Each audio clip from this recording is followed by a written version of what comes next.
लेकिन भाजपा गवर्नमेंट बातचीत नहीं कर रही है। उस बातचीत का दबाव बनाने के लिए लोगों को हम तैयार कर रहे हैं कि आखिरकार हमारी बनाई हुई सरकार, हमारे वोटों से बनी हुई सरकार से क्यों नहीं हमारे से बात कर रही। जहाँ तक हम समझते हैं सरकार ने लगभग तय कर लिया कि जितने भी संसाधन हैं देश के वो जो धनाढ्य कारपोरेट वर्ग है उसको देंगे।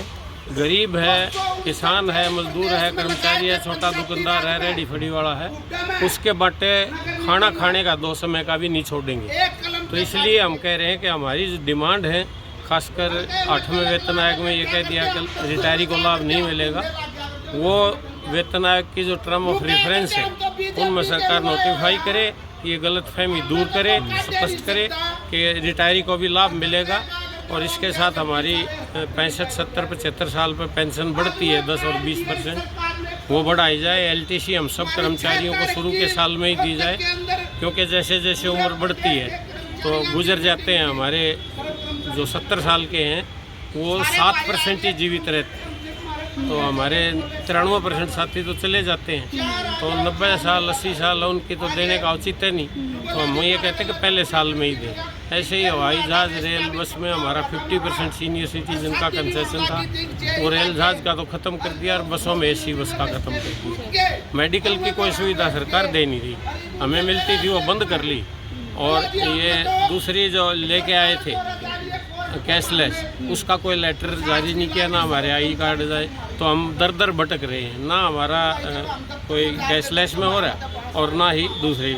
हम स्पष्ट करना चाहते हैं सरकार जल्द से जल्द ये सुविधा दे, क्योंकि रिटायर कर्मचारी ज़्यादा बीमारियों की लपेट में आता है अन्य कर्मचारियों। तो ये आप प्रोटेस्ट कर रहे हैं या बैठक है पूरी? अभी तो मेंटली हम तैयार कर रहे हैं लोगों को।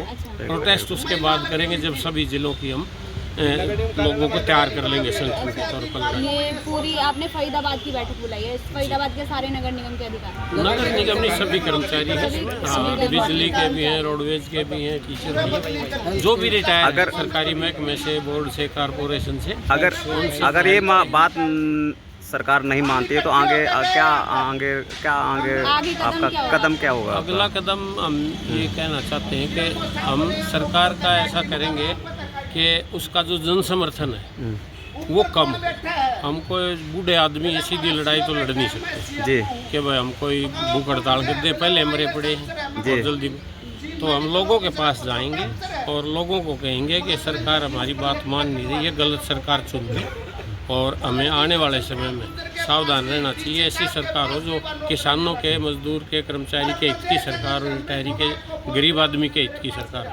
ये सरकार तो लगभग कारपोरेट की, सब कुछ अडानी अंबानी को दे आपको गरीबों के हित की, मजदूरों के हित की, युवाओं के हित की सरकार नहीं लगती? नहीं, बिल्कुल भी नहीं है जी। युवाओं कितनी बेरोजगारी है पूरे देश में, सबसे ज़्यादा हरियाणा में है जी। कहीं रोजगार नहीं है बच्चों का। थोड़े थोड़े पैसों में 10-10, 12-12 हज़ार में उनको एंगेज कर रहे हैं, कोई भत्ता नहीं दे रहे, कोई रिटायरमेंट का बेनिफिट नहीं दे रहे। लेकिन फिर भी अगर कोई चुनाव आता है तो सब लोग एक लाइन में खड़े हो जाते हैं, बोले कि बीजेपी जिताएंगे, बीजेपी जिताएंगे। सरकार का एजेंडा है जी धर्म और जाति पर पोलराइजेशन करना। अच्छा, वहाँ धर्म जाति दिखाई देती है? देश के लेवल पर तो धर्म है और हरियाणा के लेवल पर जात है। 35 कर देते हैं जी, और लगभग लोग इनके चंगुल में हैं, इसलिए सत्ता में। तो फिर जाति और धर्म, फिर नौकरी और कारोबार की क्या जरूरत? देखो, हमारी कोई जाति नहीं है, हम कर्मचारी हैं, काम करना हमें। और ना ही व्यक्तिगत तौर पर मैं धर्म की कह रहा है, कोई सरकार का नहीं है, व्यक्ति का मसला है। कोई किसको पूजे, कोई ना पूजे, कोई दोपहर को करे, कोई शाम करे, कोई पूर्व में दिशा मुँह करके करे, पश्चिम में। ये व्यक्ति का मसला, राज्य का कोई मसला नहीं है। ये बहुत गलत कर रही है हमारी सरकार भारत की कि ये कह रहे कि हम हिंदू राष्ट्र बनाएंगे, एक हिंदू धर्म को करेंगे। यहाँ मुसलमान भी रहेंगे, यहाँ ईसाई भी रहेंगे, यहाँ सिख भी रहेंगे, जैन भी रहेंगे, यहूदी भी रहेंगे। सबका मिला जुला देश है, रंग बिरंगा ही। एक धर्म का और एक देश का ये जाति का देश नहीं है। लेकिन कुछ बाबा हैं वो तो कहते हैं कि भैया हिंदू राष्ट्र बनाएंगे, उनके साथ में भीड़ इतनी पहुंच जाती है। उन बाबाओं ने अपने परिवार तो बसाए नहीं, ना वो किसी समाज का काम आए। ऐश मारी है, अच्छी अट्टालिकाओं में रहते हैं, अच्छी गाड़ियाँ, अच्छा खाना उनका। ठाठ हो रहे हैं उनके कि मैं राज ने सुविधा कर दी। अब रोजगार मांगते हैं बच्चे तो लाठियाँ मिलती हैं, और कांवड़ लाते हैं, कुंभ में जाते हैं तो फूल बरसाए जाते हैं। अंतर देख लो ना आप। तो क्या मैसेज देना चाहेंगे पूरे हरियाणा के जो कि हमारे रिटायर कर्मचारी और वर्किंग जो क्लास है उसको मैसेज देंगे कि आप लोग एक हो जाएं, जो कमा के खाने वाले हैं। जी। और तभी हमारी समस्याओं का समाधान। ठीक है, थैंक यू। इसमें रमा जी, आज रिटायर्ड कर्मचारी संघ हरियाणा की बैठक की गई है MCF में, क्या क्या मांगे रहेंगी, क्या उद्देश्य हैं जी? ये केंद्र सरकार पिछले 2014 से सत्ता में है जी और लगातार तीसरी बार सत्ता में आने के बाद जी लगातार कर्मचारी मजदूर पेंशनर के ऊपर हमला बोला जा रहा है। जी जी जी अब ताज़ा हमले के रूप में अगर आप देखेंगे कि अभी 25 मार्च को जो सेशन ख़त्म हुआ है, जी एक मनी बिल पास किया है जी जी जिससे जो इनकी जो डिवीज़न पॉलिटिक्स है बांटने की, जी अब पेंशनरों को भी बांट दिया। जी मतलब 1 जनवरी 2026 से जो पेंशनर होंगे उनको अलग पेंशन मिलेगी और उससे पहले के जो पेंशनर हैं उनकी पेंशन में बढ़ोतरी नहीं होगी। 8वें पे कमीशन जो रिकमेंडेशन देगा वो उसको इम्प्लीमेंट होगी नहीं होगी ये सरकार ने तय करेगी, वो जरूरी नहीं मिलेगी। अच्छा, तो इस बात को लेकर के रोष है, ये क्या कर रहे हैं? क्या क्या 56 इंच का सीना इसीलिए चौड़ा है?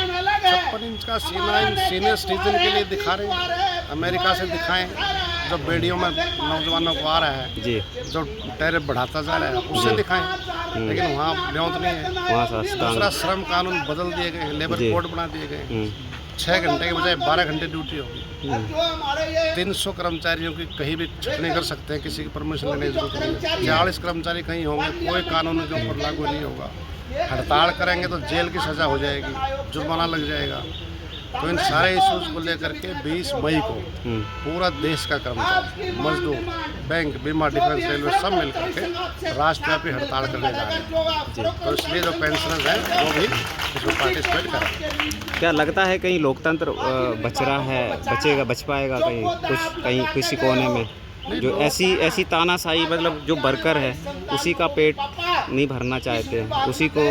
जी जब ये विश्लेषण होगा जी कि हिंदुस्तान में डेमोक्रेसी बर्बाद खराब क्यों हुई, कैसे हुई, किस किस में लोग शामिल हैं, उसमें जो नेशनल मीडिया है, प्रिंट और इलेक्ट्रॉनिक्स नेशनल मीडिया, वो पूरी तरीके से जिम्मेदार होगा। अगर आप जैसे लोग यूट्यूब चैनल वाले नहीं हो तो असलियत क्या हो रहा है मालूम भी नहीं पड़े, क्योंकि नेशनल इलेक्ट्रॉनिक्स प्रिंट मीडिया पूरी तरीके से पूंजीपतियों का सरकार का कब्जा है। जी अब ED इनके कब्जे में है, CBI इनके कब्जे में है, RBI इनके कब्जे में है। इवन देन जुडिशरी के फैसले भी प्रभावित हो रहे हैं। जी तो इससे अब डेमोक्रेसी कहाँ बच गई? डेमोक्रेसी बची नहीं है। इसलिए इस डेमोक्रेसी को बचाने का सवाल है। कौड़ियों के भाव में सारे सरकारी विभागों को बेचा जा रहा है। जो ये कहते थे सौगंध मिट्टी खाते थे, इसको नहीं बिकने दूंगा, आज रेल, तेल, भेल, सेल, बैंक, बीमा, पोर्ट, ट्रांसपोर्ट, बिजली सब कुछ बेचा जा रहा है और ये सब अमृत काल में हो रहा है। क्या ये सब विद्रोह की ओर ले जा रहे हैं? नहीं, विद्रोह की, क्योंकि जब सरकार को लोकतंत्र को डैमेज कर रहे हैं, सब बेच रहे हैं, तो जनता विद्रोह करेगी।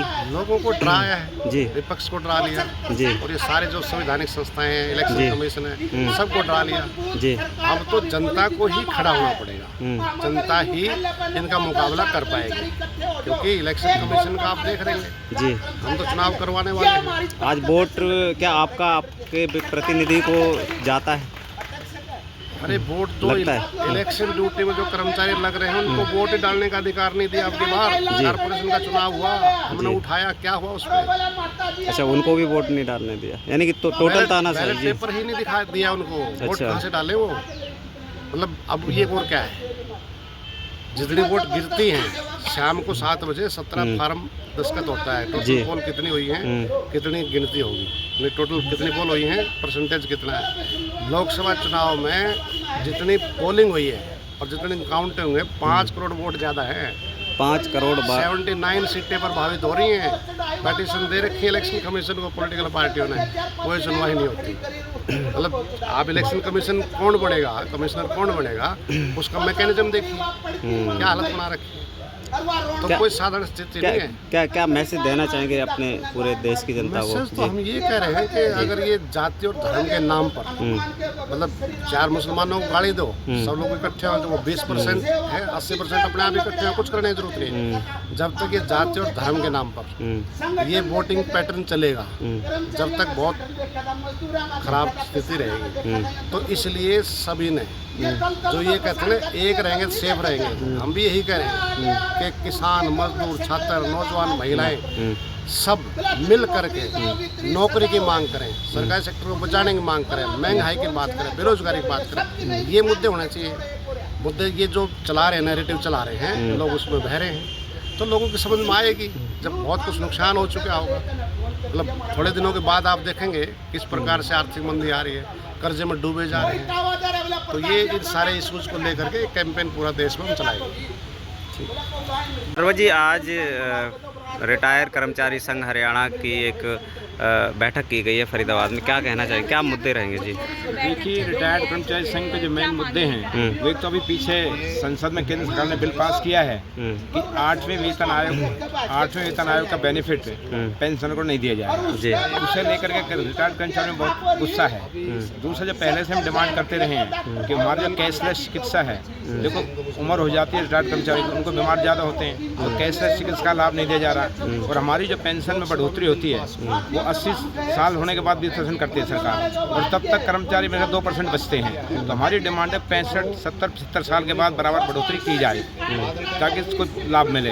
और हमारे जो LTC की सुविधा है, हमारे जब एक्सपायर होने के बाद फैमिली को नहीं मिलती, तो हमारी फैमिली को भी अच्छी सुविधा दी जाए।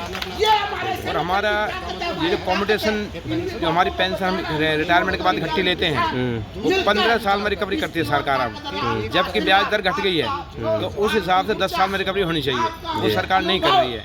और जो वरिष्ठ नागरिकों को सरकार ने सुविधाएं दी थी पहले, रेलवे में आधे किराए की छूट थी, हवाई में छूट थी, वो सुविधाएं भी सरकार रिटायर्ड कर्मचारी को दी। तो ये हमारी डिमांडों को लेकर के आज जिला फरीदाबाद में कन्वेंशन हो रही है। इसी तरह कन्वेंशन पूरे प्रदेश में की जा रही है। तो इनको लेकर के कर्मचारियों को बताएंगे भाई ये मुद्दे हमारे हैं, और इनको लेकर के आगे हम कोई बड़ा आंदोलन रिटायर्ड कर्मचारी करेगा। तो आज सरकार की जो नीतियां हैं वो इन मांगों की तरफ ध्यान कम और कुर्सी को बचाने के लिए जाति और धर्म के नाम पर जनता को बांट कर रखा हुआ है कि हमारी कुर्सी कैसे ही नहीं जाएगी। ये लोगों की भावनाओं के साथ खेल रहे हैं। तो ये लोगों को समझाना बहुत जरूरी है, जनता के बीच जाना जरूरी है। चाहे किसान हो, चाहे मजदूर हो, चाहे कर्मचारी हो, सारा वर्ग दुखी है। किसानों को MSP पर खरीद नहीं हो रही गेहूँ की, और सरकार दावे करती है कि हम 24 फसलें MSP पर ले रहे हैं, लेकिन आप देखें पीछे सरसों की कहीं ना कहीं ढोल का पोल है। सरसों की खरीद हुई पीछे अभी 600 कम में बिकी है सरसों MSP से। तो ये तो ढोल की पोल है खाली। अब लैंड भूमि एक्ट पॉलिसी जो लेकर आए हैं, पहले 2013 में जो पॉलिसी थी उसमें था 4 गुना मुआवजा देने का। अब सरकार ने लैंड पूलिंग सिस्टम ले आई कि अगर 70 लोग देंगे तो उसके जवाब में प्लॉट देंगे हम आपको, जो कि जमींदारों को पसंद नहीं है। तो ये जो पॉलिसी चेंज कर रहे हैं, संविधान छेड़छाड़ कर रहे हैं, ये सरकार जनता विरोधी कानून लेकर आ रही है जो उनके विरोध में और अपनी डिमांडों के विरोध में रिटायर्ड पेंशन कन्वेंशन कर रहा है। और आगे कोई बदलाव घोषणा हम करेंगे।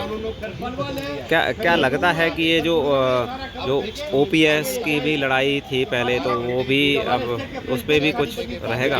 ओल्ड पेंशन स्कीम जो हम ले रहे हैं उसमें आधी पेंशन कर्मचारी को मिल जाती थी, और जो नई पेंशन स्कीम लेकर आ रहे हैं उसमें अंशदान पेंशन योजना स्कीम है वो, उसमें कर्मचारी को 5,000 से 6,000 पेंशन मिलेगी, जो कि परिवार गुजारे के काफ़ी नहीं है। अब सरकार ने एक लिया है UPS लो, NPS लो, मतलब जो नई पेंशन संशोधन क्रिया पेंशन उसमें भी बेनिफिट नहीं है। तो हमारी डिमांड ये है कि पुरानी पेंशन स्कीम लागू की जाए। जब MLA MP अपने भत्ते बढ़ा सकते हैं, अपनी पेंशन बढ़ा सकते हैं, तो अपनी पेंशन क्यों नहीं स्पेक्ट्रम में लेके आते? तो इसलिए कर्मचारी की पेंशन भी पुरानी पेंशन लागू करें, ये हमारी मांग है। बैठक हो रही है।